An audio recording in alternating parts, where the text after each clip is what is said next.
This podcast is part of the Big Heads Media Podcast Network. Go to bigheadsmedia.com for more great podcasts. The future of 2007. Annihilation of expectations. Vin Unleaded. No, wasn't that Billy Zane?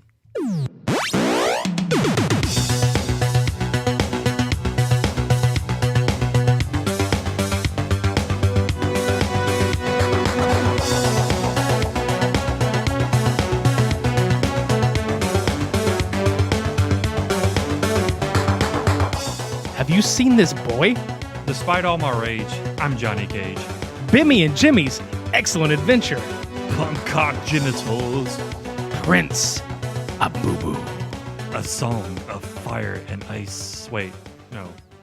We're not on HBO. No, we're definitely not on HBO. God, there's so much to say. Despite all our rage. Yeah, there's a lot of that too. Welcome to episode 90 of the Super Media Bros podcast. I'm Midnight Agent Raw. And they call me Okami. And we are disappointed. Very furious, rage-worthy. Disappointment.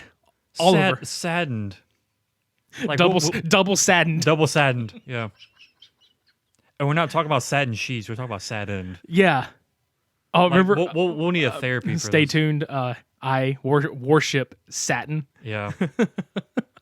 I wash satin. Yeah. But yeah, we'll need some counseling after this one. Yeah. That's how sad we are. Cult Cinema Showdown 32.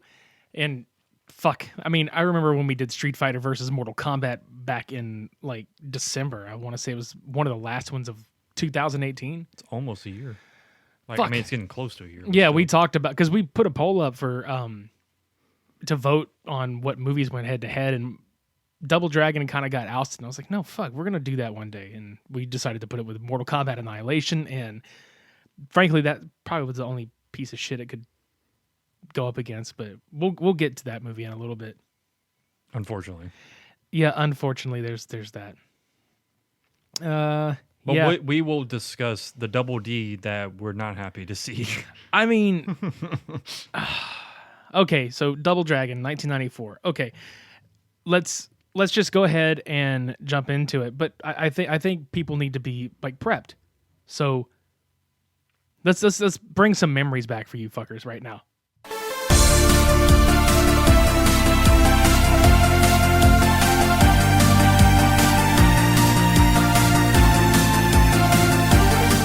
Ah, yes. You remember this. It brings back great memories. Sitting in front of my Super Nintendo. That's right. Or if you were people that went to arcades and just pumped quarters out to no end to play the game. You remember that music.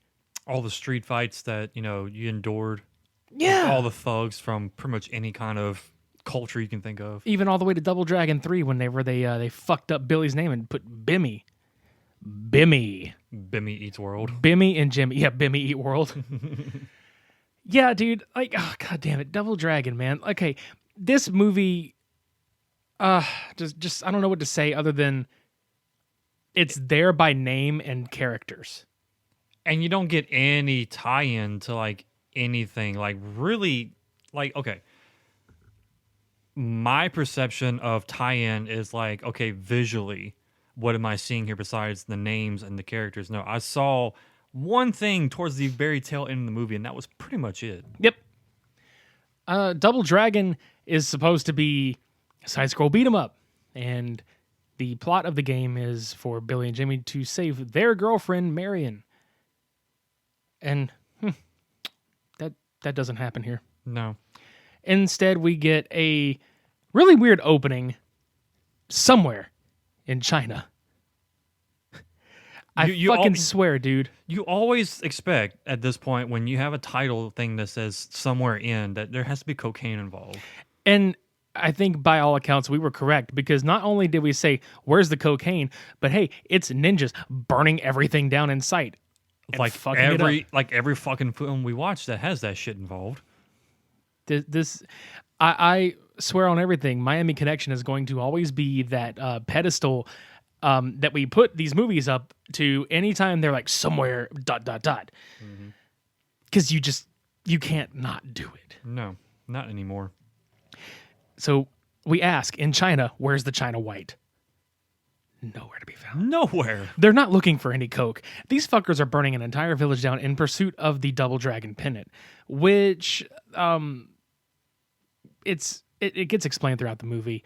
And we're not going to get like too involved with everything because these movies are really just... They're just there. They exist. So so Lash, who is a secondary character in the video game itself, is a villain. She plays the sidekick of what's his name? Kogashuko. Kogashuko. Yeah. Played by Robert Patrick of T-1000 fame from Terminator 2 Judgment Day, who has some sweet fucking frosted tips in this bitch. He's Vanilla Ice in this bitch. He really Vanilla Isis. Yeah. Like, just saying. Vanilla Eyesore.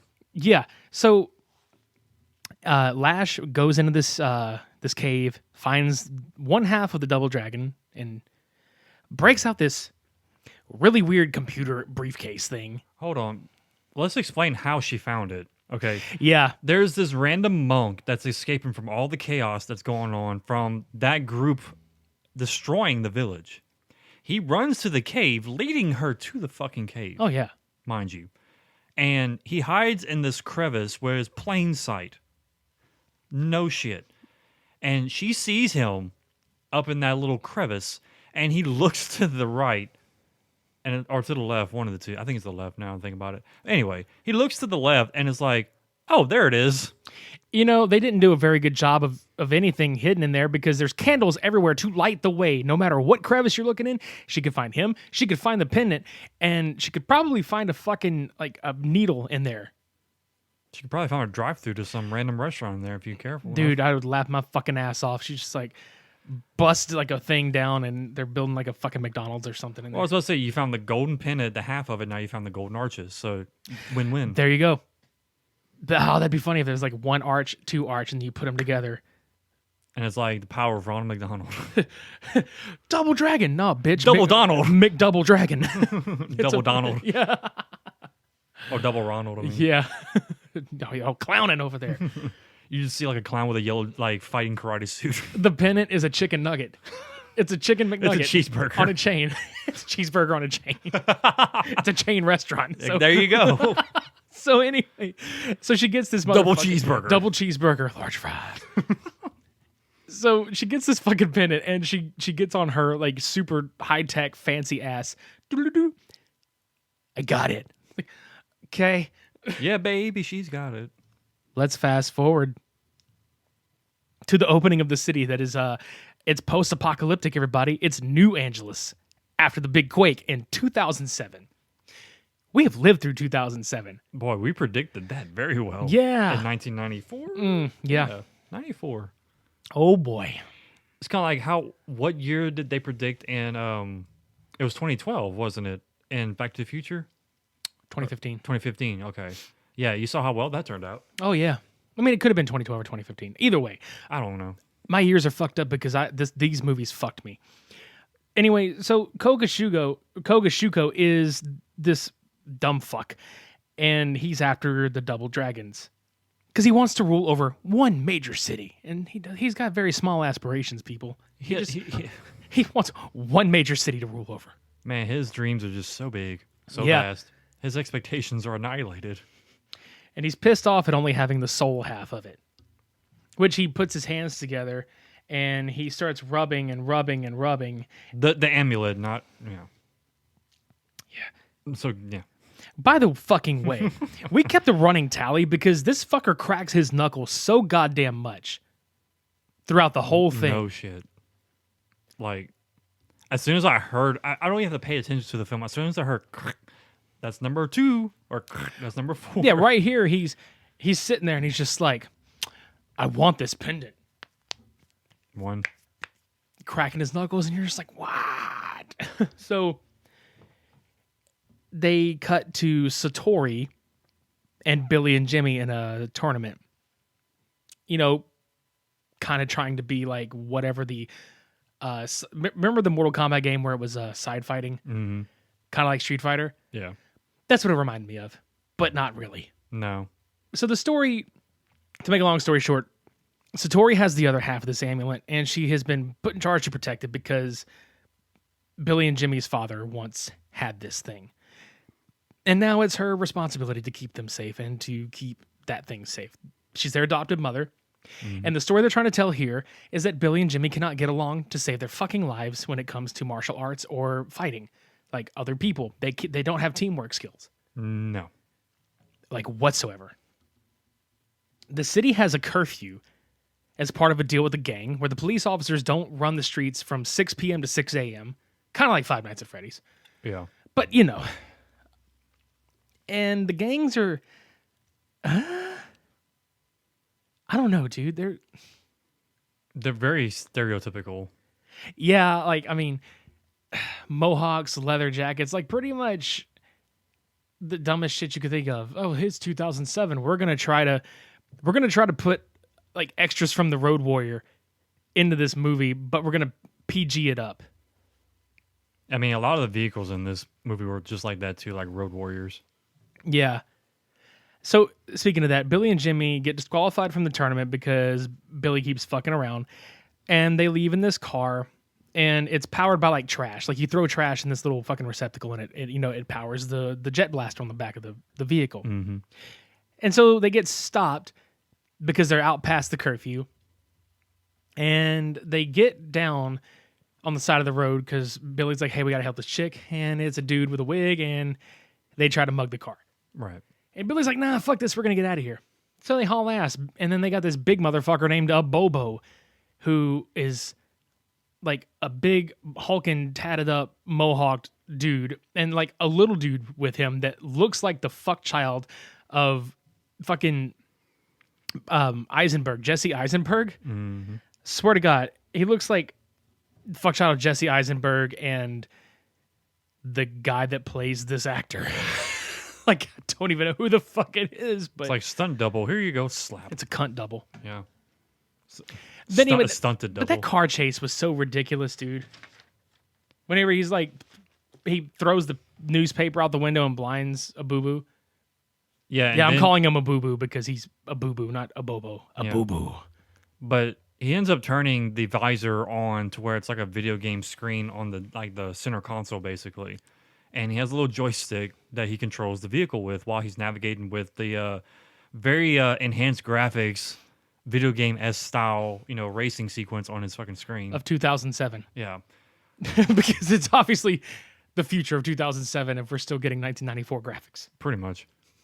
But what was interesting, well, not interesting, it was just funny, was there was a part where both of them were fighting over the joystick and the camera angle was not panned very well.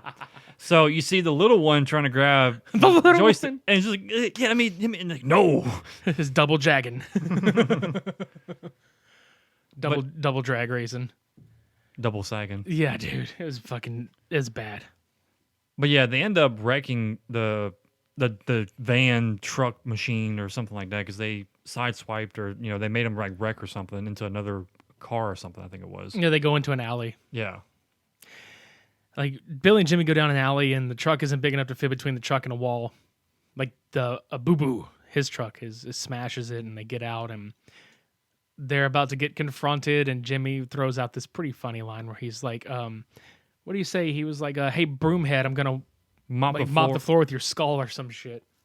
Yeah, and then they prepare to walk up to him, but then you see them brace up, and then literally all these people from behind, the two of them, pop up, and you see a boo-boo just like, oh shitting. Yeah, he oh shits himself out of there. Yep. And he drops a tracking device. And we find out this group is the Power Corps led by Miriam, who is played by Alyssa Milano. Who looks a lot like Miley Cyrus. Like circa, oh my God, what's the name of the Bangers? I couldn't think of the album title. Mm-hmm. Yeah, she looks like Miley Cyrus is like really short blonde hair. And then like a combination of that and Katy Perry's like short blonde hairdo. Mm-hmm. And you're just like, what the hell? And then immediately we get in with the sex jokes where she's bending down to pick it up and Billy and Jimmy are just like staring at her ass. And it's like, oh, it's going to be that kind of a character. Okay. Now we're supposed to believe these two are fucking 17 and 18 years old, right? Not even close. Why do they look 30? Yeah, that was a kind of a throw off. Yeah, they look 30. And fuck, man, it's hilarious seeing Scott Wolf in like this role. And I don't know why.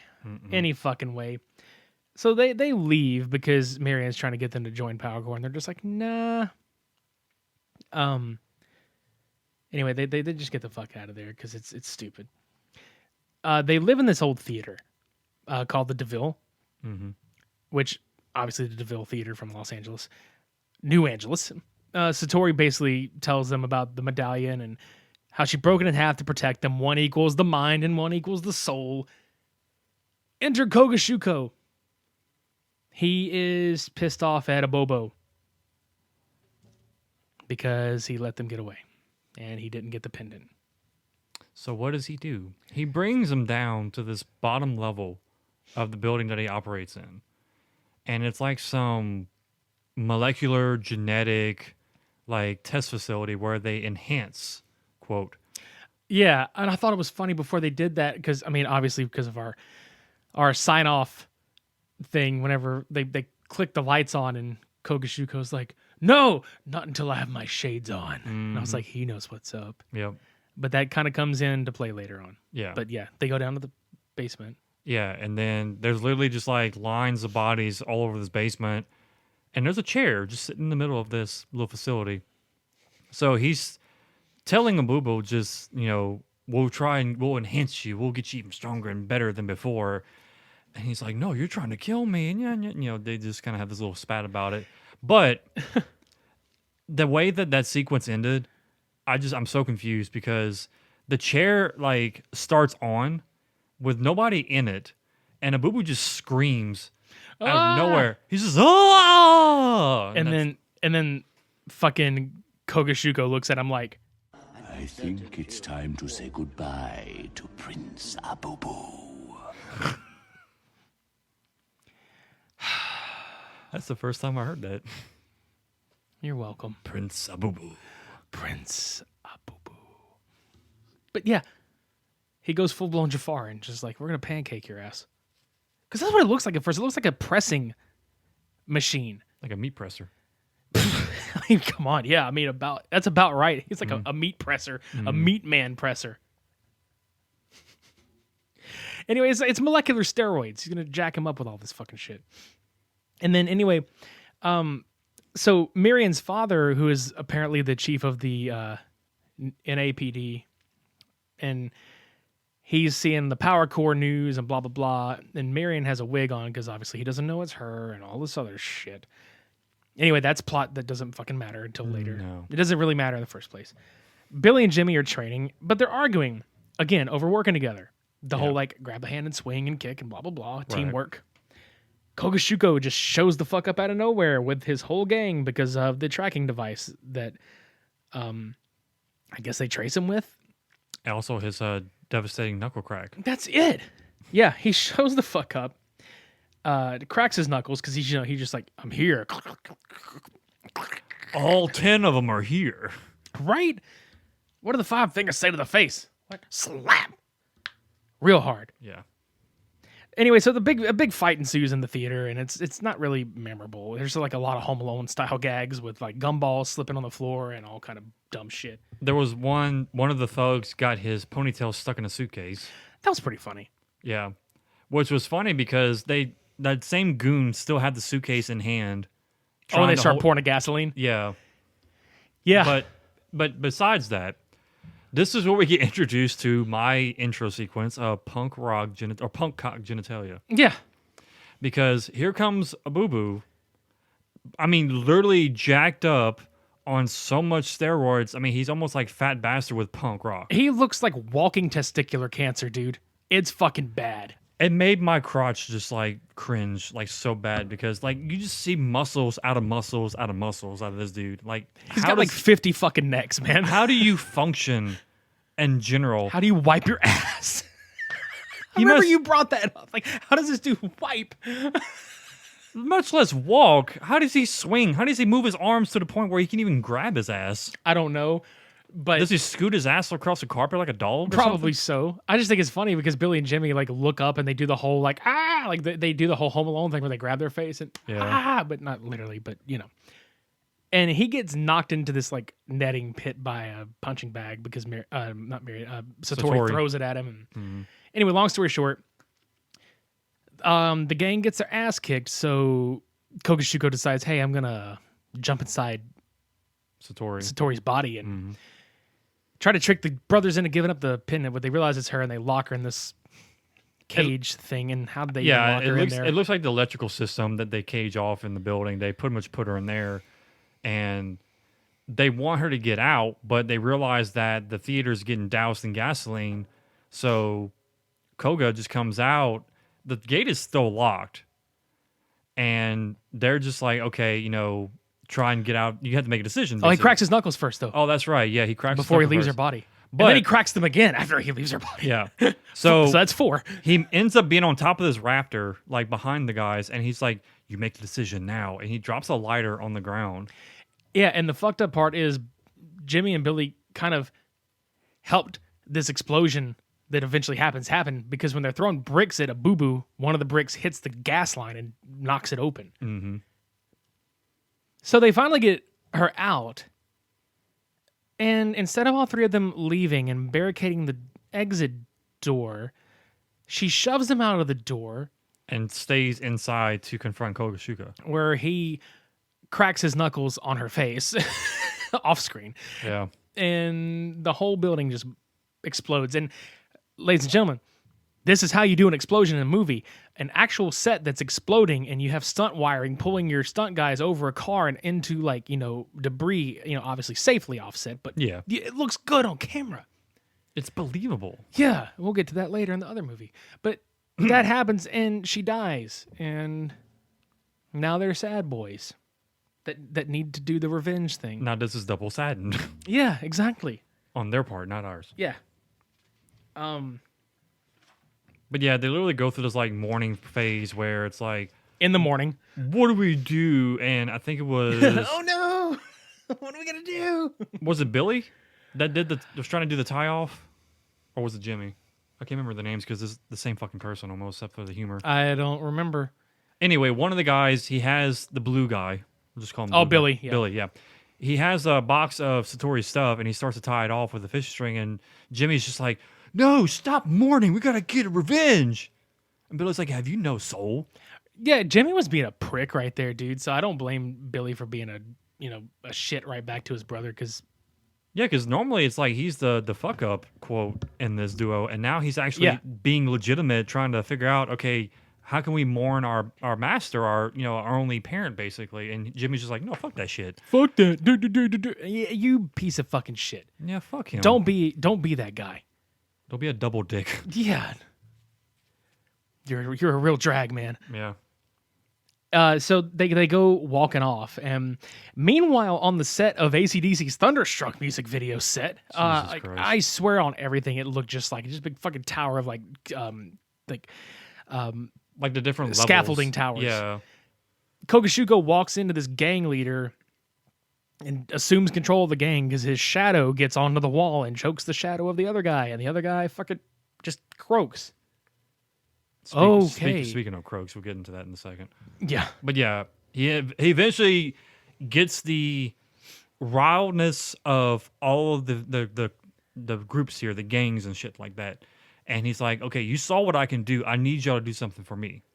Yep. So what does he do? He sends every single fucking gang member, every single fucking person in that tower to take these 2 guys down. Which Billy and Jimmy stumble across while they're walking through the wasteland of New Angeles, and they all just stand there, and it's looking like a scene straight out of the Warriors, except not as good. And another Home Alone and fight thingy ensues, and I mean, it caps all off with this one fucking male guy jumping off the top of a tank about a story in the air, yelling airmail on the way down as he spills the mail out of his bag and lands face first in the ground. He should be dead. Take into effect, this is how it is. The whole, just one game, all the bad guys in one game are on this one part. It's like the whole fucking, even the boss fight, technically. Yep. All in one scene. That's pretty much how many people were chasing after these 2. Basically. Also, oh, yeah. I would like to point out that the director that you pointed out to me when we watched this, the director here, who is James Nixon, Yukik, whatever. Anyway, can't even say his name right. He used to do music production, the music video stuff. Yeah, right? he would do like live concert shoots and music videos and shit. The same guy must have had some kind of music knack for putting people of musical likeness in the movie. Because This was funny as fuck. I caught at least 5 different people, like just randomly, who look like musicians or like a celebrity of some sort. I saw Slash from Guns N' Roses. I saw Angus Young looking dude. I saw fucking Jimi Hendrix. I saw Kirk Hammett in one part. Jimi and Bimmy Hendrix. So I'm just like, man, it's like Video killed the radio star while all the radio musicians are like coming back to take control of his movie. We've had enough. We're not going to take it. Fucking D. Snyder's No! leading the charge. You're going to take it. Yes. Anymore. Yeah, and we kind of glossed over a thing that happens near the beginning as the police are being introduced and shit. So the city is got a pollution problem because there's black rain that comes every once in a while, and the water there is so fucking polluted that it's flammable. And then there's like there's acid rain, there's black rain, the smog is in the air. Like it's fucking horrible. The place looks Smog like is a in the wasteland. air. It really is. But that leads me to the next part of this fucking sequence where they get trapped in a dock and they find this boat. And there is a boat chase. Why? Because Because it's a boat chase. Now, they blow the fuck up, okay? Which is really funny because like the river's catching fire from a lot of explosions that's happening. This sequence was actually shot, and it's very funny because in Ohio, they shot this in the fucking Cuyahoga River in Ohio.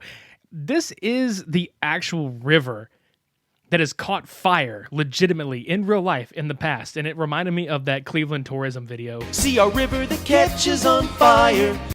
Because, you know, it really happened. you know, I thought about this earlier. It's like, how did they create this sequence? It's like some random like deckhand was on set, just doing something. It's like you said, some random dickhead was on set. I mean that too. Double mean- dickhead. Testicular cancer and all, but Yeah. yeah. He must have been like on a smoke break, and the director looked. Was like, hey, you finished with that? No. Well, anyway, just throw it away real quick in the water. Just throw it. Why? You'll see. Do it. In the water, it's gonna put itself out. No, it's No, not. it's not. Do you know where we're at? Do you know where we're at? Don't you know?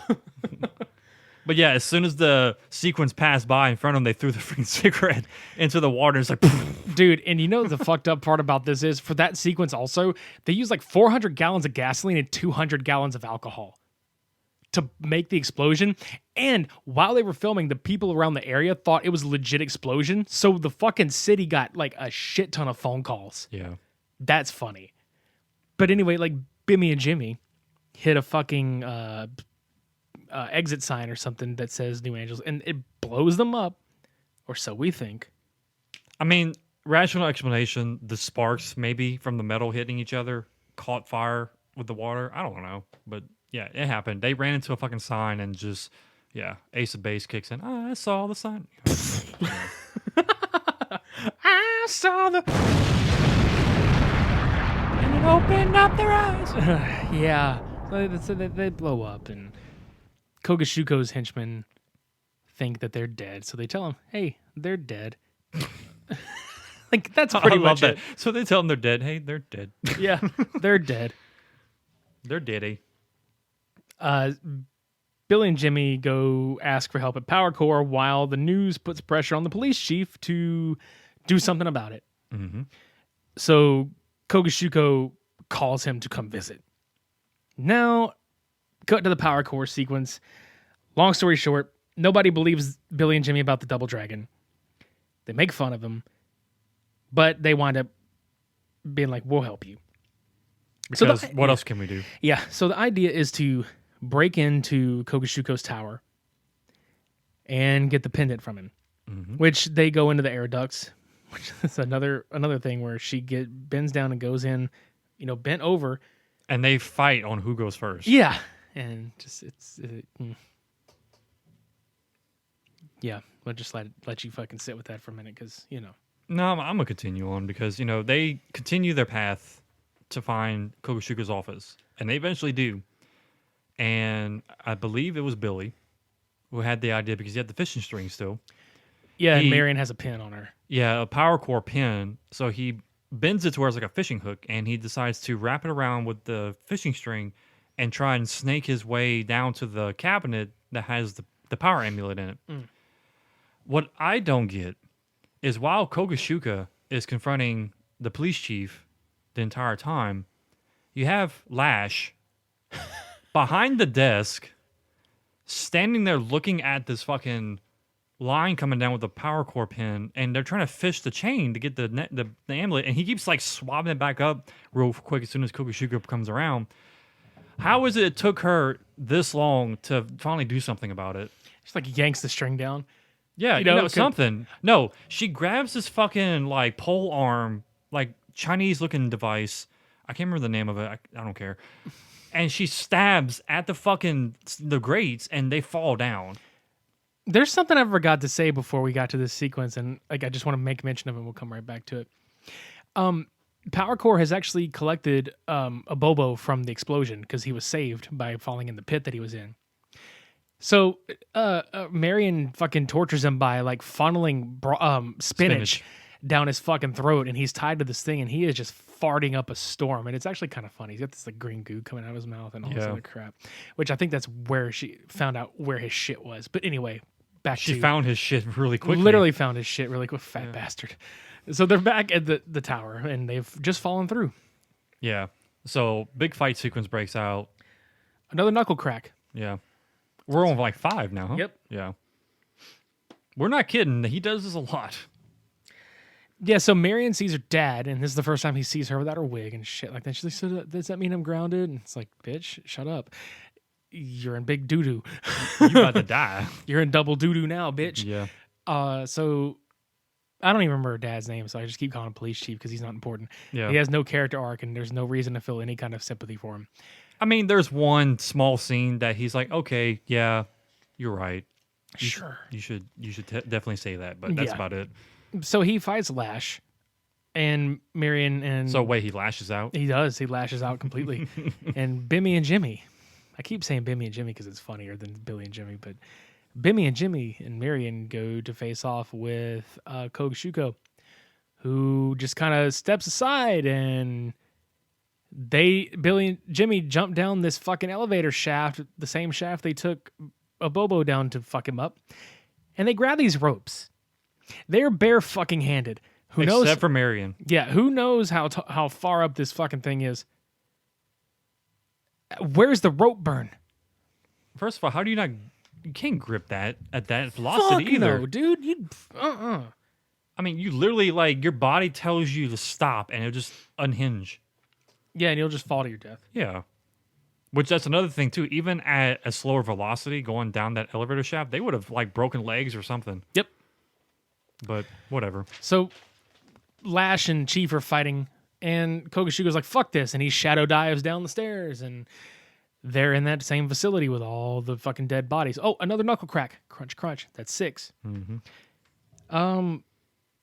Yeah, so Billy and Jimmy are trying to fight him, and, because he takes the form of so many of the fucking dead bodies, and one of them looks like Kareem Abdul-Jabbar.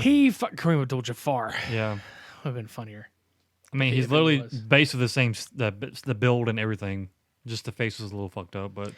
Yeah, and I mean, I don't know, dude. He basically, Kogashuko goes down there, and they get separated.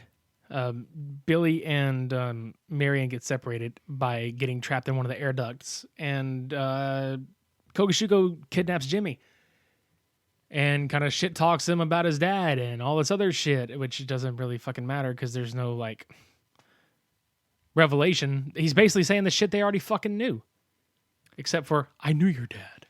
But before that, how do you kill a shadow with a fan? You turn it on. Logic. Oh my god, it didn't even dawn on me until now. Like, no, you don't kill a shadow with a fucking like industrial sized fan. Like, how did they even thought that would work? I don't know, because he came back with a vengeance and was like, no, fuck you guys. Somehow he turned the fan the reverse direction, pulled him back in. It's his biggest fan. Again, how? How do they think this shit worked? But whatever. But yeah, Jimmy gets captured. And Billy and Marion are at the Power Core Center trying to figure the fucking medallion out, and the Power Core shows up Power Core shows up. The fucking gangs all show up and start attacking the station. Which, by the way, I forgot to mention the croaking aspect of this earlier. Oh, yes, please do. How are these gangs composed like in New Angeles? Like you have obviously, like the punk rockers, you have like the classic rockers, you have postal workers. But the airmail. The airmail. But where did frog mimes come from or Mickey Mouse looking mimes come from? Because you had these people, white face paint. They look like Culture Club attire. Do you really want to hurt me? Do you really make me cry? Okay. But the oddest thing about this costume getup was their hands had these gloves. And they look like amphibian tip. Like they look like those big amphibian like balls you see on the tips elongated fingers and everything. Yeah, and I'm like, what are you supposed to be? Some confused like street performer or something? When you pointed out the Battletoads reference there, I was like, well, maybe that's it. I mean, it's very reaching, obviously, but... it's all game-based. I mean, at this point, you got to have some kind of game reference besides the Double Dragon name. It's stupid. Yeah. There's a few references in this whole fight sequence, which is kind of funny. So everybody starts fighting. Jimmy shows up, but it's Kogashuko in his body possessing him. Marion and Lash start fighting, which there's this exchange where she kicks Marion and she's like, now who's the boss? Which Alyssa Milano was on Who's the Boss? Yep. And then Marion kicks Lash, who is actually played by Christina Wagner. And when she kicks her, she says, "That's okay. I usually put people in the hospital," which Christina Wagner was on General Hospital. So there's like kind of a funny thing. And then when, like you said, when Billy and Jimmy are kind of fighting, facing off against each other, the Double Dragon arcade machine is in the fucking Power Core place. And what a blow to the heart of nerds. Just they're destroying all those arcade cabinets. Oh, he puts his foot right through the fucking Double Dragon screen. Yeah, because that's how we feel about this movie. Oh, I forgot. He cracks his knuckles. That's For seven. the sixth time. That's seven. Seventh. Yeah. Oh, yeah. Yeah, there's more. Yeah. Anyway, so they fight. Billy and Jimmy fight, and winds up that Billy finds out he's got the body half of the amulet because he gets knocked through a wall. And he's fine. Yeah, he's okay. It's like, I'm okay. I must have the body half. I figured it out because he's like fucking pissed off at this thing that it doesn't work. And he throws the amulet half out. And it comes floating in the air and comes right back in his hand. It's like, oh, okay. Well, we'll see how this works now. And he gets ass handed to him, but he doesn't feel a thing. Yeah. So Kogashuko in Jimmy's body threatens to kill the body, which is really stupid because of the way he does it. He doesn't like put a gun to his head, or he doesn't like pretend he's going to harikari himself. Mm-mm. He goes and stands under a fucking weight bag that's 20 feet in the air. And he's like, I'm just going to pull this rope and stand and let it break my neck. And Billy's like, no. And he throws him out of the way and gets hit because, he can't get hurt. It's a bag. He punches the shit out of him. And there's no thing that shows that he left his body. No. Except for Jimmy turning around ugly. Because that's what he calls his brother, is ugly. Yeah. And that happens, and the amulet somehow got tossed off, and then Kogashuko has the second half now, and becomes what we know from the Double Dragon series, cartoon series, and the one of the video games is the Shadow Master, which they never really reference that name, but it's kind of slightly obvious.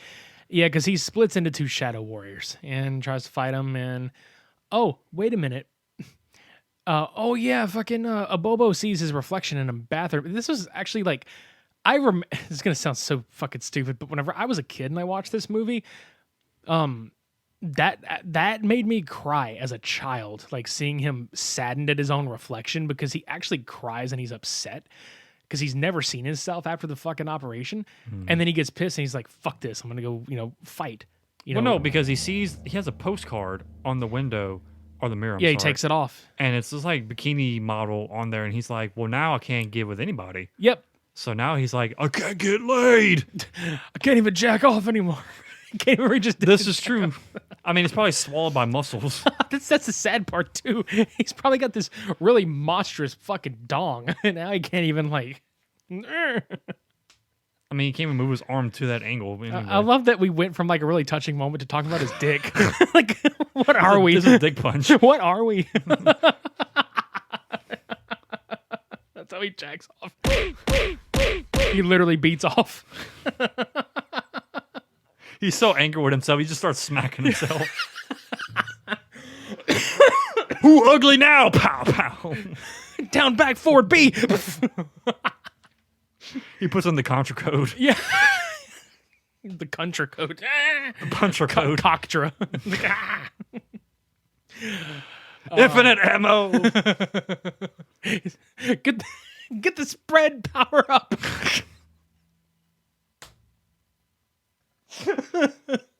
You know, I thought about another part of that sequence we used the spinach thing whenever she goes, "Don't act dumb." Oh, He's yeah. like, I'm not acting. Poor bastard. He recognizes how stupid he is. Yeah, dude. He's like, I'm not being dumb, I am dumb. Oh, you poor fucking bastard. You know, he can't jack off properly. He can't be smart. You can't get laid anymore. It's like, what can you do? He's got jokes, kids. Yeah. He's got a sweet mohawk, though. Yeah. But no, what did he tell Miriam? Oh, yeah, the power. Yeah, he said hit the generator because whenever Kogashuka became the Shadow Master, he sucked all the light out of the fucking room. So he didn't tell Miriam. He's like, no, the light. He hates the light. So she darts off to start the generator, which this thing got started for the second time in this movie. Don't know why it happened the first time. I think it was the earthquake that happened. That's it. But anyway, so while that's happening, you know, Billy, Jimmy, whatever. Oh, there was an eighth knuckle crack too. I forgot. Okay, so yeah. So the duo is fighting the Shadow Master, which he literally has these katanas that slice through like reality and space. Like they just like, you don't even see any kind of like movement. It's just, and Yeah, just, you and see they- the marks pop up. They can't do anything to him because he's a shadow. Right. So.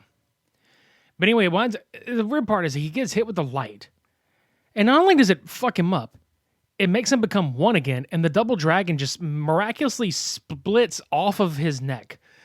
And they each catch one. Oh, and it was funny because whenever he fucking had it at first, Billy and Jimmy were like, oh, you said it. And he puts it together. Now Billy and Jimmy fucking have it. And Kogashuko, oh, you said it. Click.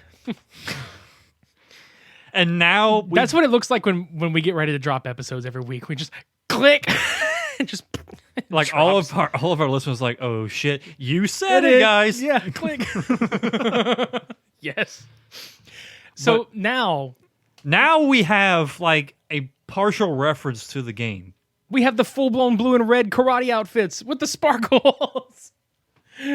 It's double bedazzled.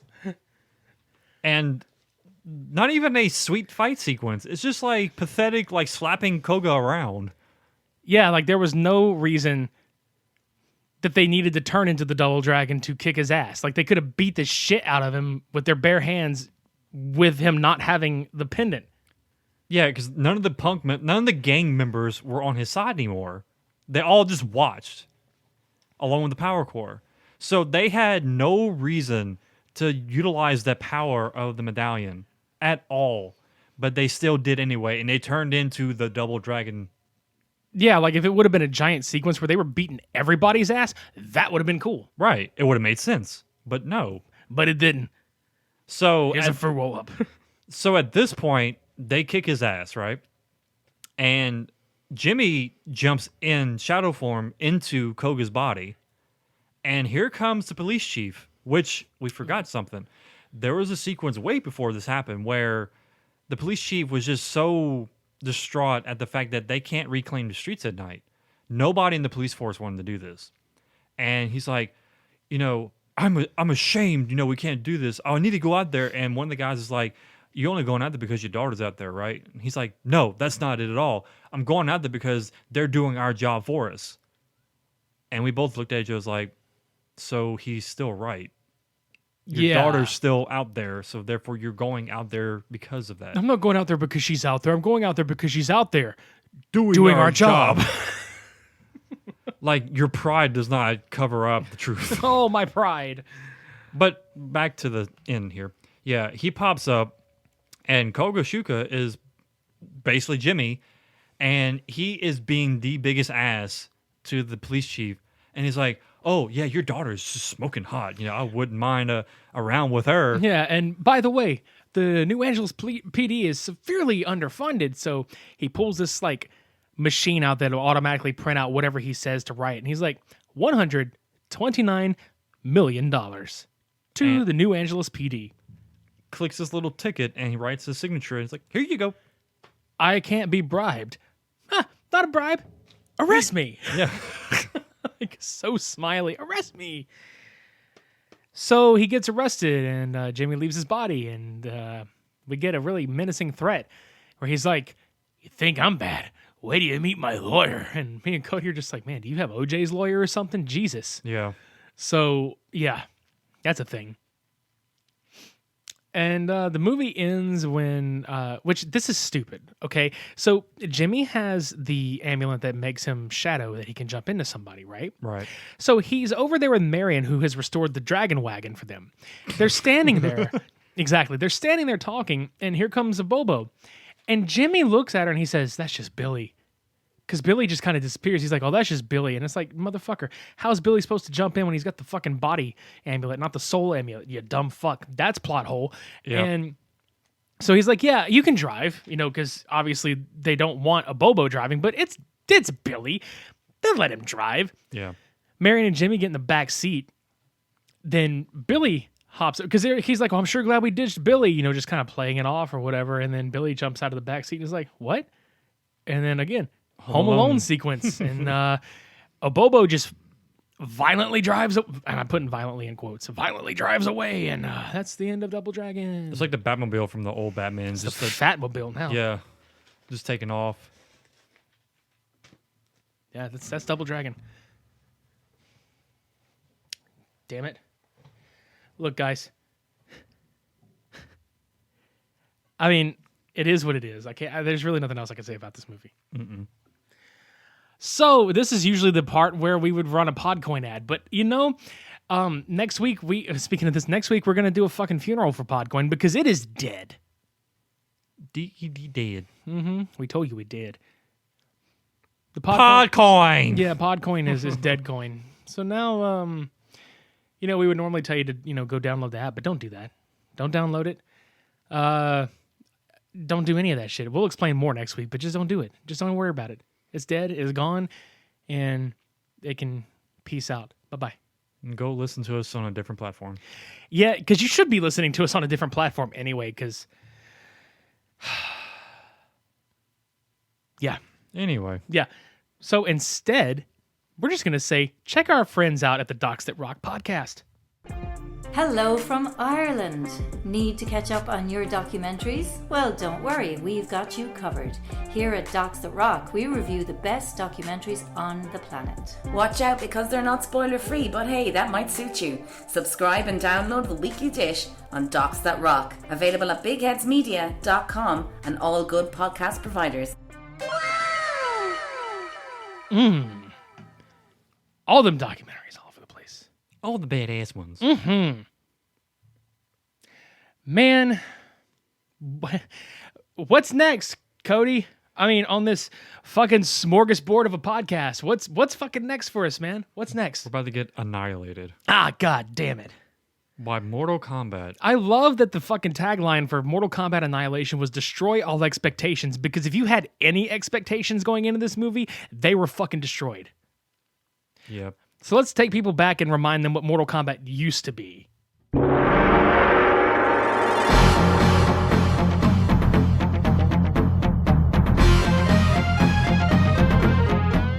Picking your fighter and dumping more and more quarters into that motherfucker, and only 7 fighters to choose from. The good old days, man. The good old days. Well, ladies and gentlemen, those days are over. You have been fucked. This movie should have been called Liu Kang, Katana, and the Replacements. Yeah. It's like the Expendables in China. I mean, really.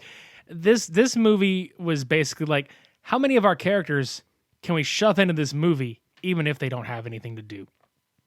Oh, they have something to do. It's just not relevant. They suck, is what Yeah. they can do. Yeah. Well, fuck is what I'm thinking. I mean, going through all of this movie was just confusing. That's just the best word I can put for this. I am confusion. But how do we begin this movie, you ask? Well, Right where the first one leaves off. literally, you have to watch the first film.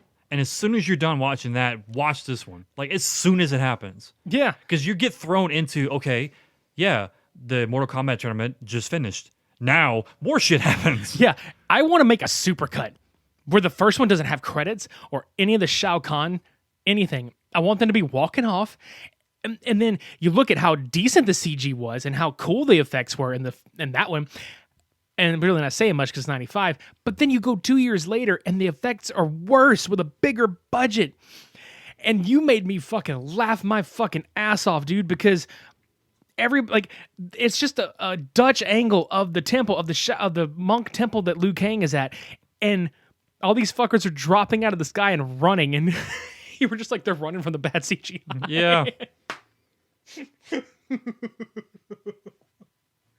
I mean, this reminded me of Lightning Strikes by Aerosmith music video. Fuck that music video, dude.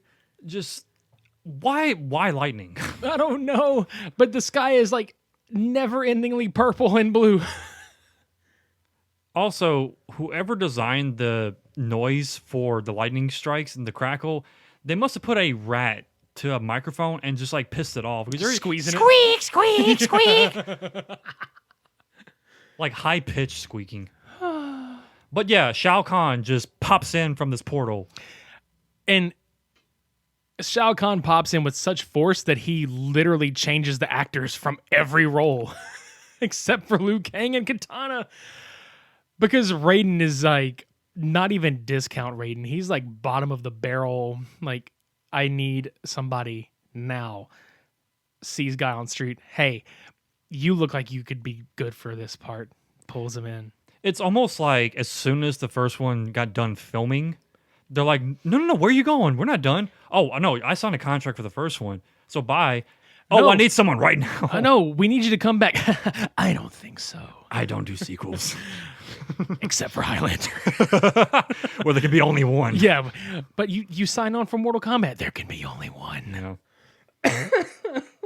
So, yeah, as soon as the first one got filmed, they had to do the second one. It's like, well, just call in whoever we can. Let's call in our reinforcements. You just, dude, you fucking, oh my god. That was the people falling from the sky. Yeah, were that's the all the extras they reinforcements. call. That's all the extras they call. It's like a speed dial. It's like, we need you right now. We need a Raiden. They just fall in. It's Raiden, man. Hallelujah. It's Raiden. He's a god. I'm crying. It's funny. Oh shit. But okay. yeah. So Shao Kahn pops in with 4 generals. Yeah, and literally all hell breaks loose. Can I go ahead and announce what we're counting on this one? How many times? How many times did Kogashuko crack his knuckles in Double Dragon? 8 times. We're gonna start counting how many times Raiden gets blown through a fucking wall. Because that happens a lot. And Because he has boundary issues. yeah. Shao Kahn just drops in and or whatever the fuck he yells and just blasts Raiden with like a ball and he flies through a fucking wall and he's just oof. He just goes through it. I have 2 bullet points for this part. One, who designed the effect of Shao Kahn's like power thing, like his little shot? Because it looked like really bad Photoshop stars. I saw one like glimpse of it. It's like stars coming from it. I don't understand this. But It's like those glow in the dark ceiling stars. You know what I'm talking about? Yeah, Just like that's what it looked like. Just like shurikens them at him. But second of all, whenever they jump into battle, quote, Raiden's hair was down. Yeah, like flowingly down on his shoulders. And when he jumps in the battle, his hair is magically pulled up like instantly. We should have had a flip count, dude, but unfortunately, IMDb already did that. There's like 64 or 60 something total flips in this movie. Unnecessary. Everybody cuts a front or back flip in this goddamn movie. unfucking necessary amount of flips. Yeah, Shao Kahn and Raiden flip towards each other and land, and they don't even fight. No. They just flip, land. Hey, how's it going? Wall Oh, yeah. when he's- 1. Yeah. Broken. Dude, I think he gets blown through a fucking... Yeah. Okay, so when they land, Motaro, Ermac, Rain, Shiva, and Sindel, who, when she shows up, Sindel, her power is to scream. I swear on everything, She doesn't scream, she coughs. this movie would have been so much fucking better if instead of she's like, when she shows up, she just shows up. Yeah. Like she just Yoshi's onto the screen. She's wearing purple. She should have wore green. But she would have took over for Jade. Exactly. That should be the sound effect for every flip sequence. Sindel boy, tell him. Oh, Yoshi boy up in this hole. Watch him heal and watch him roll. Yeah, watch him heal. Jesus fuck. Yeah. Anyway, so they all show up, not doing a goddamn thing. No introduction. Shao Kahn kills Johnny Cage, just breaks his fucking neck. So there goes my favorite character. Bye. Despite all his rage. Yeah, he's still just Johnny Cage. Yep. Dead. And after he breaks his neck, Sonya, no. And again, Raiden, for no fucking reason, gets blasted through a fucking wall again. So Sonya gets pissed and Raiden gets the brunt end of that. Yeah. He's like, no, Johnny. Smack Raiden. He's like the punching bag of Mortal Kombat. He really fucking is, dude. Okay, so the plot of the movie, which is really stupid, is that Earthrealm and Outworld are merging for Shao Kahn because he's broken some kind of like rule in the whatever the fuck. I don't even care. Yeah, it's not relevant. And they have 6 days to stop it. Okay. Why 6? We don't know. I don't know. But apparently Katana is key and Liu Kang is key. Or so we think. And she. Yeah. Yeah. And so now, instead of sticking together, they split up like the fucking Scooby-Doo gang. Raiden tells Liu Kang to go find Nightwolf while he's going to go speak to the Elder Gods. And while he's on his mission, Smoke just shows up out of nowhere and tries to fight his ass. Yep. And I have come to the conclusion that at any point in time in this movie that Liu Kang is fighting, he is only winning the fight if there is like industrial techno playing. That is the only fucking time he's got any advantage. Big facts. Shinnok is like regulate or he's torn down to some shitty like human god looking character when he's not even that. No, he's way more important than He's that. Shao Kahn's daddy in this movie. And he doesn't even seem that threatening compared to Shao Kahn. Like, Shao Kahn is just like this big hulking mass of muscle and anger. And then Shinnok is just like, you disappoint me, I'll take your soul again. Shao Kahn is the son of Vin Unleaded and Billy Zane. Vin Diesel, but you know. Like, you literally look at his face and he's like, I have a child. I bet you fucking do, you fugly bastard. Like, I can just see Shao Kahn on Titanic. You caused the wreck. I have a child. This movie should have fucking sank. Yeah, it did It sink. did sink, but I mean, it should have sank then, like right there. It sank in Never the box office and it sank on our hearts because that video game genre just, got shat on. Mm-hmm. And meanwhile, after Smoke gets defeated, Liu Kang finds Sub-Zero because Sub-Zero just flies in like a goddamn frozen popsicle Superman and just blasts Smoke and kicks him off of a fucking ledge. And it's like, when did Sub-Zero learn to fly? What the fuck is going on? He's Superman Zero. Yeah, he's Super Sub-Zero, and he talks to Liu, and Liu's like, I killed you in Mortal Kombat, and Sub-Zero's like, you killed my brother, look at the big red scar on my face, and I'm gonna help you cross this bridge with my icicles, and then here comes Scorpion. and we have a song of fire and ice for no goddamn reason. Why were they, like, I get that Sub-Zero and Scorpion are enemies, but where did Scorpion come from? Because Johnny Cage had killed his ass, which, I mean, he's a demon, so I could see him coming back. But why was this placed? There was no fucking reason that this should have happened. No explanation at all. Also, the CGI in this whole sequence was just god awful. Okay. It really was. I mean, capped off with the fact that Scorpion only existed to kidnap Katana. Yeah. But what made me laugh, and there's a very funny just like moment that popped in my head when I thought about this. Oh my God, I know which one it is too. Whenever Liu Kang flipped from the side angle, Yep. it reminded me of playing the actual game whenever they had the cheap like backflip animation. That's what it reminded me. I was like, okay, that is the closest thing to the video game that you have gotten. Yep. Like it was just like somebody like picked them up with a mouse and just like click, flip, flip. It's like doing that Spider-Man comic maker back in the day when I was talking about a while back. Yeah. It's just like you hold the mouse down. It's like click, move them, wee. He just wee. Why? Just terrible decisions, and you had such a decent budget to do better than this. Yeah, and so Scorpion kidnaps Katana by jumping through like a purple butthole portal, and Sub-Zero is like, well, I guess you're not strong enough. You don't know what kind of battle lies ahead. And Liu's like, we need your help. And he's like, and just goes away. It's just like, nope. They just throw in characters like it's He nothing. gives him the cold shoulder. Exactly. He just leaves. He's as cold as ice. Willing to sacrifice. Nothing. Yeah, exactly. He bitches out. Yeah, he does. He's just like, oh, fuck you. So he's like the Homer Simpson into the bushes meme. yeah, just nope. Or like the one where it's like, all right, and throws the piece up, like peace, and just disappears. Yeah. So Liu Kang persists to go find Nightwolf at this point. Yeah. Because obviously he has no fucking clue what he's getting himself into. No, he has no fucking idea. And Raiden, in the meantime, has taken Sonya to Jax. Now, Raiden, for some reason, can't accompany her on this, just before he goes to talk to the Elder Gods, obviously. But the sky is like a bubbling crew and like a fire and stupid shit. And CGI. I want to know something. Why the fuck was Jax in this facility in the middle of fucking nowhere by himself? No one knows.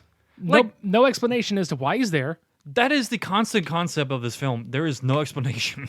People just appear. Yeah. And we're supposed to accept that I know this character, so I don't need to understand why he's doing what he's doing.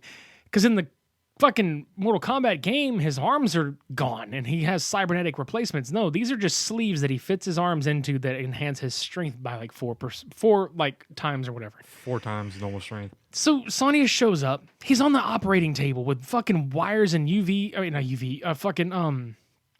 Like the heart monitors and shit. Yeah, he's IVs, not UVs. He's got IVs in him and fucking like all kind of shit. Who hooked him up? Why is he there? Why is nobody else there with him? And he's just magically awake.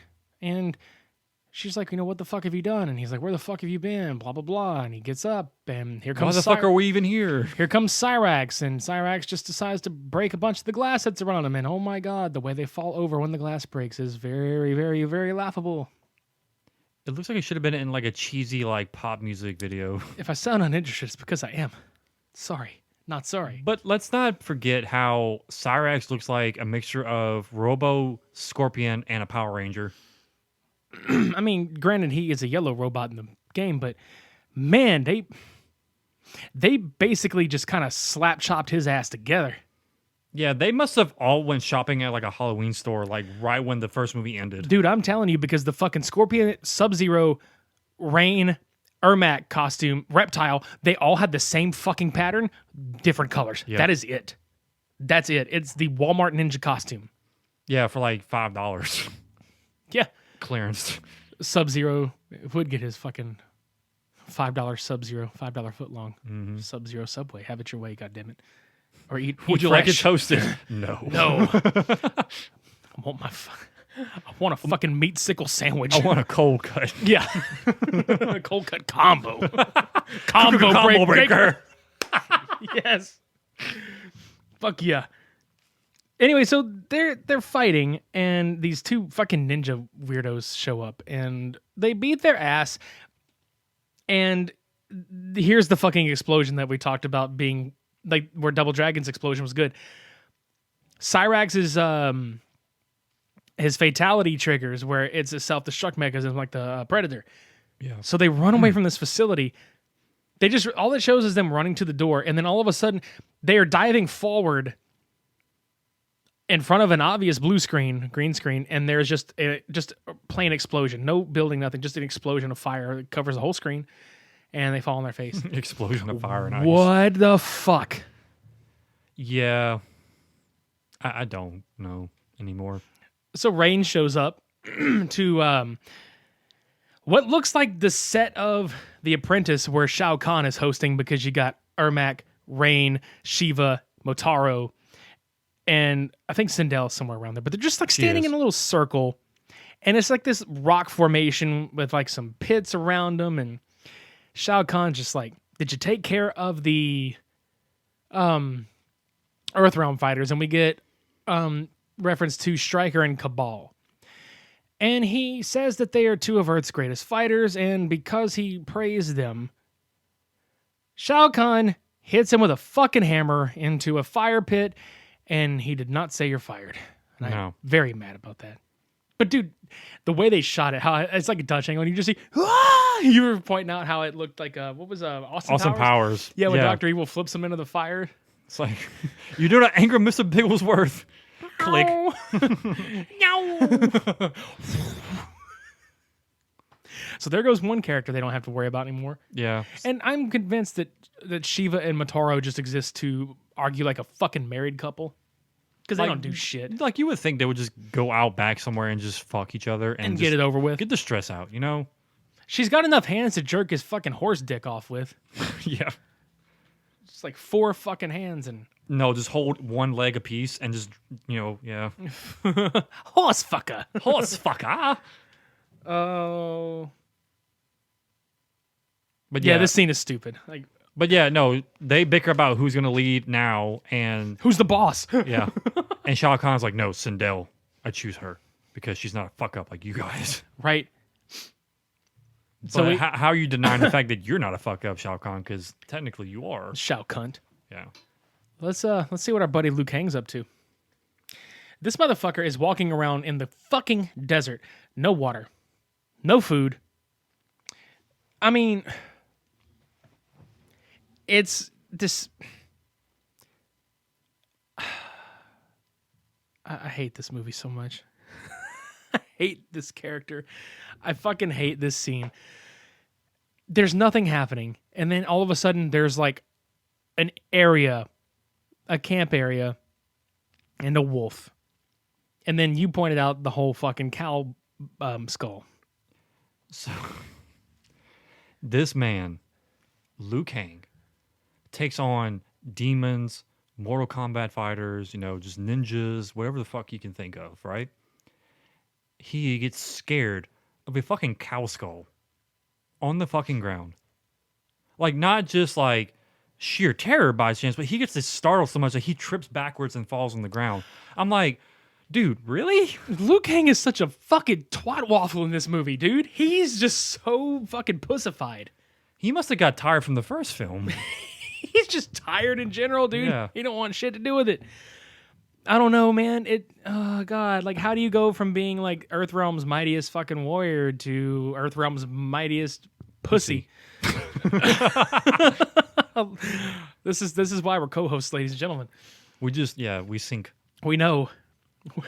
I mean, I had to laugh though because the Night Wolf shows up as a wolf and attacks him, and he's like, "That was my animality." Oh, God. And then we're getting into like bestiality porn here because the way he's trying to train him, he's like, fine. Your animality. Your animality. Now, granted, Gross. He looks good as Nightwolf character. I'll give him that. Yeah, the only thing, I will say that too, the only thing that I will give this movie, hell, both movies, but this one too, not Double Dragon, I mean both Mortal Kombat movies. Yeah. This movie, they're actually fucking accurate costume-wise. They're pretty fucking accurate to the characters. Right. So I'll give that to this. But yeah, so he knocks him out with his fucking axe. Just throws it like, no, sleep. Lou, what? I need to ask you a few questions. Paya! Fuck.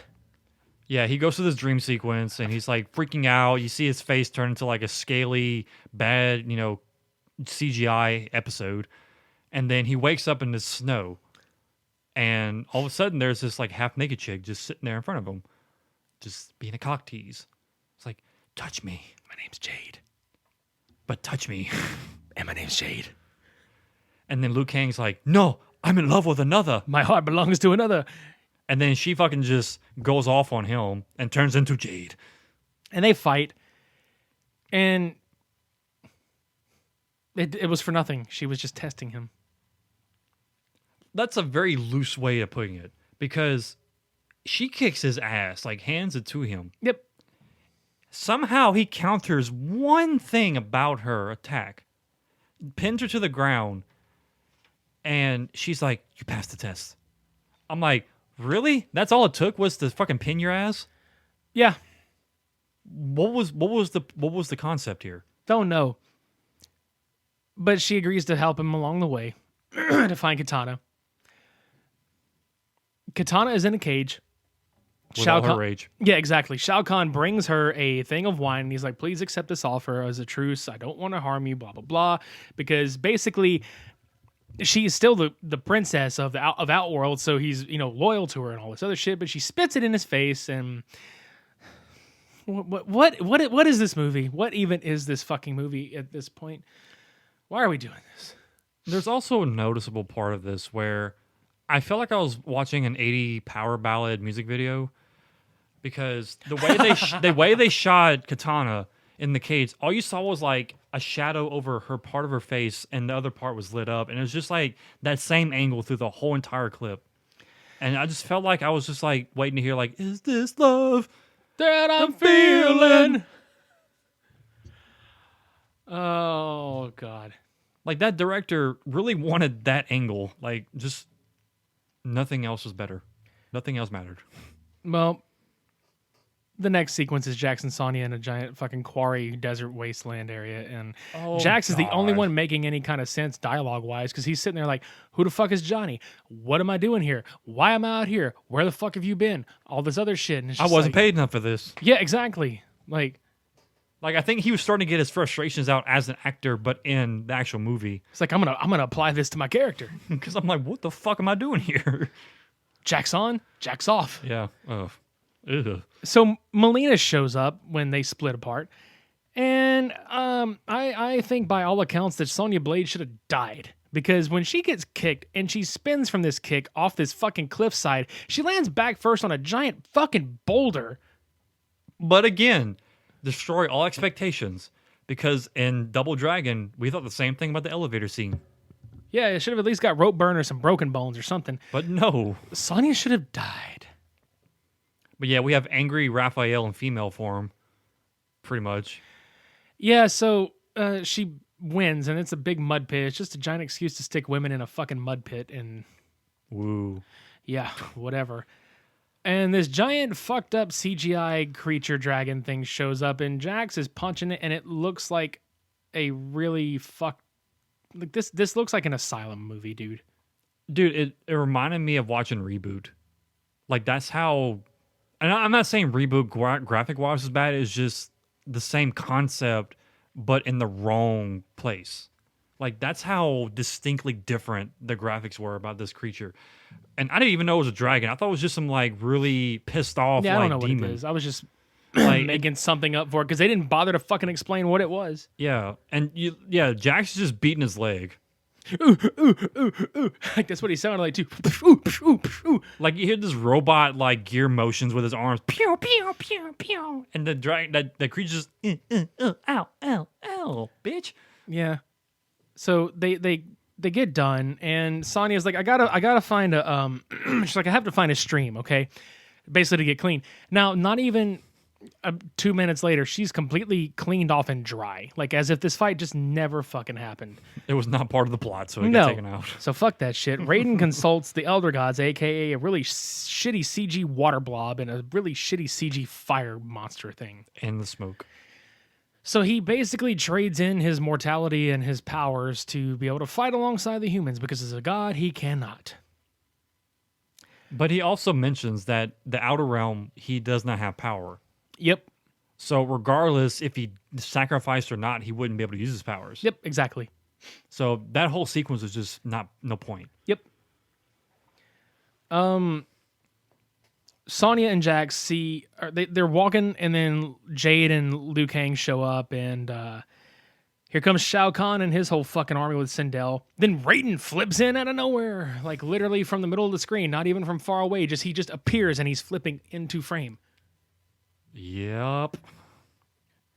He's sitting there fucking looking like Discount Sting from the Police with this goddamn blonde haircut and a complete attitude change. Like his whole demeanor changes when he comes out with his new haircut. Yeah, all of us. I just hear Liu Kang. He's like flamboyant Raiden at this point, dude. Yeah, And it's funny as shit because it's like, man, this guy is trying to be a completely different person now. He's like, well, this didn't work. I guess I'll change it halfway through the shoot. Well, yeah, when you lose your god powers, I mean, you apparently shift personality-wise, too. Fuck yeah, you just start cracking jokes, But you crack jokes instead of skulls at this point. yeah, Sindel basically does her, cunt scream all across the rock face wall that they're at.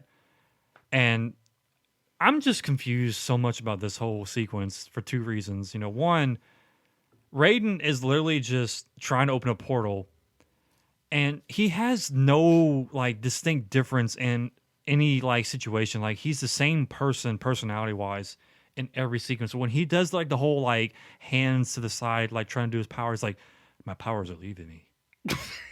Just matter of factly. Yeah, it's just oh. Yeah, this is the thing. Oh, hey! By the way, guys, I have no powers here. Oh yeah, I'm mortal. But while they're trying to do this and create a portal to the outer realm, Sindel's scream of death blows up all the rock walls except for the temple. Yeah, all around them. But then as soon as they hop into the whatever the fucking portal that was, the butthole portal, the rocks finally crumble down. I'm like, how? Those rocks easily would have dobbied their way into the fucking portal and killed all of them. You'd think. But here's what I fucking laughed at. I laughed at a couple things. When they fucking finally show up at Outworld, Lou just with no fucking expression looks, and it's like, my God, is that what I think it is? Yeah, it's bad CGI, Lou. That's exactly what it is. The Golden Gate Bridge looks like shit. But that's what he's looking at, dude, and it's so funny because it's just like, my God, is that what I think it is? And it's just really shitty CGI again. Yeah. And Jade leads the group along, through the fucking area. Then we cut to Shinnok telling Khan that if he fails, that he's going to take his soul. Ooh. Big whoop. Sindel, ninjas, and the different reptiles, three versions of reptile fucking show up. It's like Princess Peach and Yoshi's. And yum yum yum yum yum yum yum. They're fucking throwing punches and kicks. Yum yum yum yum yum. Don't we get another Raiden wall bust in this too? Yeah, because they show up and they kick Raiden through a fucking wall. That's third, and he flies through this bitch, and he gets to fight two of the reptiles, which I don't even think it's so much of a fight as it is a very very choreographed ninja kick dance party. It reminded me of a very... There was no explanation to hide and seek. I swear to God, dude, it would have been funny if at one part the music stops and you just hear, disrespect your surroundings. And they just start fucking ninja kick, hardcore dancing everywhere. But no, instead we get choreographed kicking, dancing reptiles. Yum, yum, yum, yum, yum, yum, yum, yum, yum. I would have taken that over Same. the shitty ass music playing. To be honest with you. And this Raiden just sitting there looking around He finally knocks somebody through a wall, though. Yeah, he good gets on his him. vengeance. Yeah, he got it back. He kicks one of the reptiles through the wall, and he's just like, so that's what that feels like. Reptile dysfunction. Yeah, yeah. Did we say that one time? I think so. I think it might have been, I don't remember, Velocipaster or something. Yeah, that's it. Yeah. Yeah. Anyway, yeah, so Raiden finally knocks somebody out, and Jade claims to have beaten Sindel off screen. That didn't happen. And she's just like, I took her out easily. From behind. Okay. Shao Kahn yells at some more people, because fuck this character. Liu Kang finds Katana and Baraka Obama. Which again, It's Baraka. we revisit the costume decisions. This was not done right. This was Spirit Halloween Baraka, guys. And also, doesn't Baraka have bone blades, not actual metal blades? He has metal and bone. It depends on what depiction you have. Okay. But still, it looked like curved like rapier blades. You know what I'm talking about? It wasn't the straight up. No, dude. It looked stupid as fuck, man. Yeah, and the mask just... And the fact that I love this because I know they fucking did this. He's wearing a shirt. He's wearing like a top kimono half. Yeah. And you know he's wearing that shit so they could cover his fucking forearms with sleeves so they wouldn't have to put makeup effects on him. They're like, man, just strap these fucking, like, we're going to belt strap these fucking blades and just kind of maybe glue them, epoxy glue them to the top of your fucking skin with this protective layer. But just act like they're coming out of your arms. Okay. Act, yeah. You know, it would have been cool if you did like the bandage wrappings around it. Like in the game? Yeah. You know, that's something you could have thought of. Right. But they didn't. And Instead, they just grabbed someone's wardrobe. It's like, hey, we're taking that. yeah, and I think there's a couple of those. I think there's more than one Baraka they have. There's like 3. Yeah. So, yeah, because what is their clan called? Are they Turkotans? Like, is that what they're? Turkatas. Yeah, whatever the fuck they are. Turkotans, yeah. Yeah. Liu defeats them, gets Katana out of the cage. Shiva shows up, and because they didn't have the budget to actually animate a full-blown fight with her, they waste her character by Liu Kang cutting the chain to Katana's cage and Shiva getting crushed by it. This bitch can probably bench press double Motaros, She can bitch press. but yet a fucking cage just destroys her. Yeah. Tell me how that fucking works. Don't know. But they fucking leave. Sindel tricks Katana because she's laying down thinking she's dead. And Katana's like, oh, mother, blah, blah, blah. And Sindel with the worst acting ever. I lied. Yeah. And then Jade like reveals her fucking betrayal. Oh my God, I didn't see that coming. And then fucking Liu Kang with no emotion in his face, just look, how could you do this? And he reminded me of fucking Johnny from The Room. Everybody betrayed me. I fed up with this world. And he walks off. And Why wasn't Tommy Wiseau Liu Kang in I this don't movie? know, but still, it's just like I did not save her. I'm fed up with that world and walks away.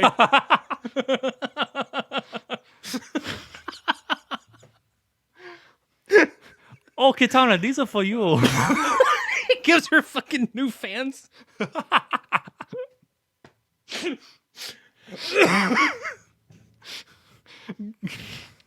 Anyway, how was your sex life? Terrible. It's so bad. Oh, God. He looks at the rest of the group. Oh, thanks for coming. Oh, you invited all my friends. Good thinking. Literally the whole cast of Mortal Kombat. Marcus Raiden. Oh, my God. Oh, thanks, Raiden. Thanks for inviting everyone. Good thinking.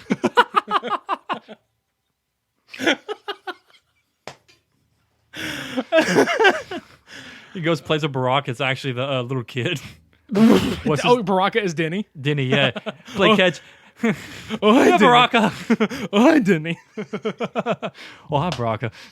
And instead of like the football, they just fucking like force shoot like fucking The fireballs. fireballs at each other. Tommy, if you ever listen to this podcast, you need to remake Mortal Kombat from 1997. Oh, God, please do it. Not even like new age version. Just recreate this one. Yeah. Yeah, Be the Liu Kang that we always need. now. exactly. So anyway, yeah, that the room happens. And Raiden reveals that Shao Kahn is his brother. Fucking lame. Cinderella's not the key to the fucking portal. Shinnok is Raiden's father as well as Shao Kahn. Liu, I love this. He's like, well, what can we do, Raiden? You'll do your best. This whole This is fucking what every bad father tells their fucking kid. this whole fucking movie is like a really corny PDA of like, you know, teamwork and you can do your best. But I fucking love it. He's like, you'll do your best. I'll pray for you. Literally. Who are you gonna pray to yourself? He's gonna pray for himself. Let me pray to myself for your safety. Dear Raiden, if you could please watch over. Like, Watch over me. why am I talking to myself? I'm right here, Lou. Now do your best. Pats him on the butt and go outside. I love it. Lou's like, but I'm not ready. Bitch, you fucking beat Shang Tsung. How are you not fucking ready? You were such a badass in the first one, and now you're a dumb shit. I mean, Let's get through this final fight, please, because it's so dumb. We literally have like an even amount of people across from each other now. Everybody has somebody to fight. yeah, because Raiden is with Shinnok up in the top of the altar, basically. Confronting him is like, Father, humans aren't all that bad. Shinnok's like, lies! It is not what do you say? It's not bad to. Basically, he said it's not bad to like have sympathy for human. Right. Well, Shao Kahn fucking death shoots him. We're thinking he's gonna fly through a wall, but he just flies way the fuck off the top of this like cliff and dies. Again, the special effects were used here as a skull. Yep. For the same blast that he did in the beginning to Raiden. So, whatever. And I'm laughing because Raiden's giving his typical like I'm dying goodbye speech, and he's just fucking sitting there looking at Liu Kang. He's like, I'm proud to die. Please. Stop sucking so much. And he's like, please tell Stuart and Andy, I'm sorry I couldn't reunite the police. Liu Kang. You don't have to put on The good fight. and then, yeah. So we fight, and everybody's at, somebody. You have Motaro with Jax. Katana and Sindel. And then Sonya with Ermac. And I love it. Leftovers. And it's like, yeah, you are. Like, a lot of y'all were left over. The funniest line in this fucking movie was Jack saying, Mr. Ed's mine. Mm-hmm. Cool. I'll give it that. And then Katana's like, I'll take my mother. Yeah. Ew. Liu Kang fucking looks at Katana, and Katana's like, who are you calling a bitch? And Liu looks at her, you and your stupid mother. So they're fighting. And then fucking Liu and Khan start fighting. And Khan is just beating this shit out of him. And the goddamn animality sequence happens. Well, no, we get... Okay. So... Yeah, that's right, because they do the animality sequence, and this is, like, such a stupid thing that they did. They made it feel like a very B, low-budget Godzilla fight. Yeah, because Kang has, like, this dragon appearance thing, and fucking Shao Kahn looks like an 8-headed Hydra Ghidorah. Yeah. And, yeah, so... just His squeals are funny as shit, too. It's like a high-pitched pig It squeal. sounds like a fucking deflating balloon. Yeah. Like it blew up a condom and just air up. Yeah, exactly. We needed a fucking condom. This movie give us AIDS or some shit. Shinnok needed a fucking condom for these guys. Liu Kang, again, this is further proof about this shit. Liu Kang is fighting, getting his ass beat. The Mortal Kombat theme hits, and he immediately starts kicking the shit out of Shao Kahn. But then the theme stops and changes. Yeah. And he gets his ass kicked. Yeah. I mean, they have that balance, And then the theme kicks back on again, and Liu Kang beats him and fucking wins. You win. What the fuckality? What the fuck even? Yeah. Nobody else wins in this movie or watches this movie but Liu Kang. Yeah, he wins. Shinnok is ousted by the Elder Gods for breaking the fucking rules in Mortal Kombat. And he does this like Superman 2, I think it is, with the whole like collapsing. It turns into a cube. Yeah. And then gets sent off. Yeah. And I mean, fuck, everything goes back to normal. Raiden becomes an Elder God. Yeah, and the fucking end. That's Mortal Kombat Annihilation, and you already know who fucking won this week. Double Dragon by a goddamn landslide won this fucking week. Because how terrible is Mortal Kombat Annihilation? It is beyond terrible. It's so bad that Double Dragon looks like a fucking Oscar-nominated film compared to this shit. This is facts. I really and truly thought watching these two films that I'd be like, okay, there's going to be some even level playing field happening here. No. Well, because I remember as a child liking Double Dragon, but getting older, I saw it like 5 years ago, and I was like, God, this is bad. But dude, comparatively speaking, Double Dragon is a good fucking movie compared to Mortal Kombat Annihilation, and that's saying something. I mean, you had some kind of emotional pull with Double Dragon, like, oh, their master got killed, they're out to get vengeance, and you know that I understand.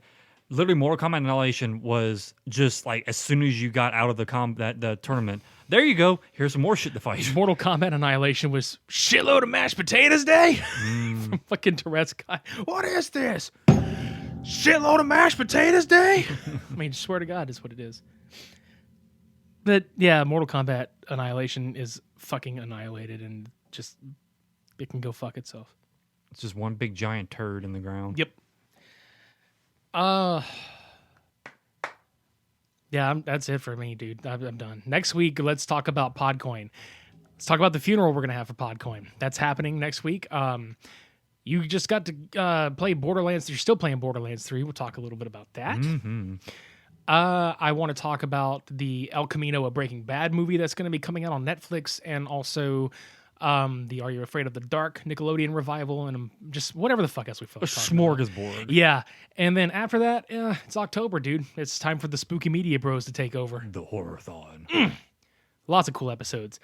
We're going to be leading off that round of Cult Cinema Showdown with Troll 2 versus Leprechaun. Just prepare your buttholes. If this wasn't bad enough. Yeah, I mean, just it's just going to get worse in a better way, though. Yeah. Subscribe to us on YouTube. Check us out on Patreon and support the podcast monetarily if you'd like to. All this shit's in the show notes below. Rate, review, and subscribe on Apple Podcasts. Helps out. Always helps.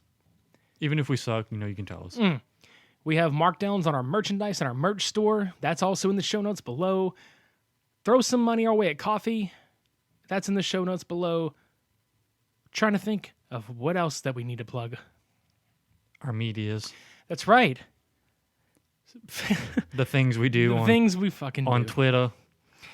Facebook.com/supermediabros. Twitter.com/supermediabros_, and Instagram.com/supermediabros podcast. Where we're just putting a whole bunch of shit of stupidity on. Maybe we should put frames for Mortal Kombat Annihilation on there, and then we can really be like, come look at our stupid pictures. Just that one. That. Just a picture of Raiden. Let's just put a picture of Raiden with his fucking before and after. Yeah. Like the before is Christopher Lambert, and then the after is like the short, like wannabe Sting haircut. Yeah. Christopher Lambert. Him doing the pose with the hands like, my powers are leaving me. It's not even Christopher Lambert anymore. It's just something. He's such a smart ass and a badass, and he turns into this like wuss. Smart ass, badass, bitch ass. Yeah. Let's be honest. That's what it is. Yeah, that's it, dude. I got nothing. Yeah, no. I've got a severe migraine coming on from this pile of shit. You think he's kidding? He's not. I'm really not. I'm not. I'm getting out of here right now. Do it. Let's go. Get on. That was Annihilation in New Angeles. Fucking Christ. For this week, I've been Midnight Agent Raw. I've been Okami. Shades on. We're off.